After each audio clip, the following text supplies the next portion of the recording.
হরিনাম যজ্ঞে প্রেমের ভাণ্ড কি করে এলো? হরিনাম যজ্ঞে প্রেমের ভাণ্ড দেখছেন। এই প্রেমের ভাণ্ড একদিন গুলোকে গোপনে ছিল না, গুলোকে গোপনে লুকিয়ে রেখেছিলেন কে? আদি অনাদির গোবিন্দ একদিন রাধারানীকে বলছে, রাধে আমি দাপরেতে তো বাৎসল্য প্রেম করেছিলাম তোমার সাথে, কিন্তু আমি যখন কৃষ্ণদেহ ত্যায্য করে নদিয়ায় গিয়ে গৌর হব, তখন আমাদের প্রেমের গতি কি হবে? এই জড় জগতের প্রেম নয় না, এটা পরে জগতের প্রেম, যেটা নাকি স্মরণের মতন ফুটে থাকে। এই জড় জগতের প্রেম খানি দুদিনের জন্য নষ্ট হয়ে যায়। নিতাই গৌর হরি বল। তাই রাধারানীকে বলছে, রাধে তুমি প্রেমের ভাণ্ড গুলোকে গোপনে লুকিয়ে রেখে দাও। তাই রাধারানী বলছে, তারপর বলছে, কলিযুগে আমি যখন ঘরে ঘরে লীলা করব, তখন এই প্রেমের ভাণ্ড দিয়ে তুমি কলিযুগকে উদ্ধার করতে পারবে। তাই গোলকে গোপনে ছিল নিতাই বিলাইল, গোলকে গোপনে ছিল নিতাই বিলাইল, নিতাই বিলাইল এই ব্রজধাম, নিতাই বিলাইল এই ব্রজধাম।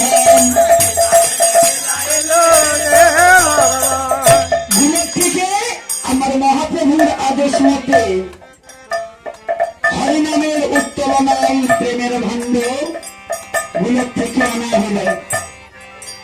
গভীর ভাণ্ড নাই প্রেমের ভাণ্ড, আদি উদ্ধারিতে কলির মহাপ্রসঙ্গ, গভীর ভাণ্ড নাই প্রেমের ভাণ্ড।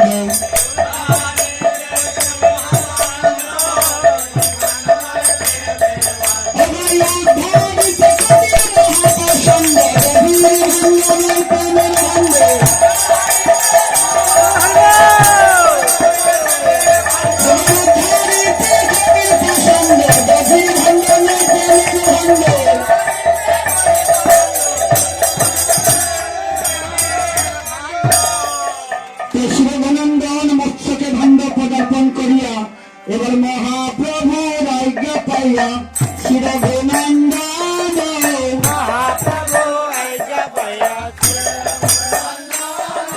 আদি সত্য প্রদক্ষিণ করে করিয়া নর্তন,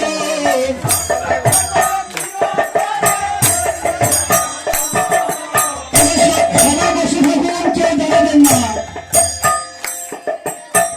মহাপ্রভুর আজ্ঞা পাইয়া শিরঘনন্দন,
কোথায় ছিল কে আনিল গোবিন্দ বলে এই নাম কোথায় ছিল কে আনিল গোবিন্দ বলে এই নাম কোথায় ছিল কে আনিল গোবিন্দ বলে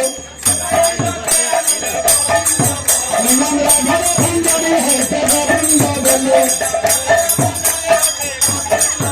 এই নাম রাধার ভান্ডারে হইতে গোবিন্দ বলে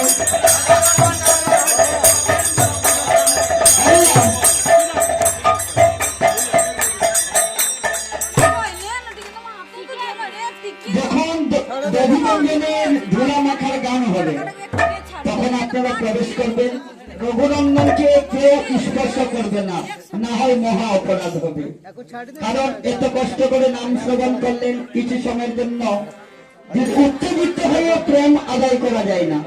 প্রেম যদি আদায় করতে হয় মনোভাব দিয়ে, তাই গোবিন্দ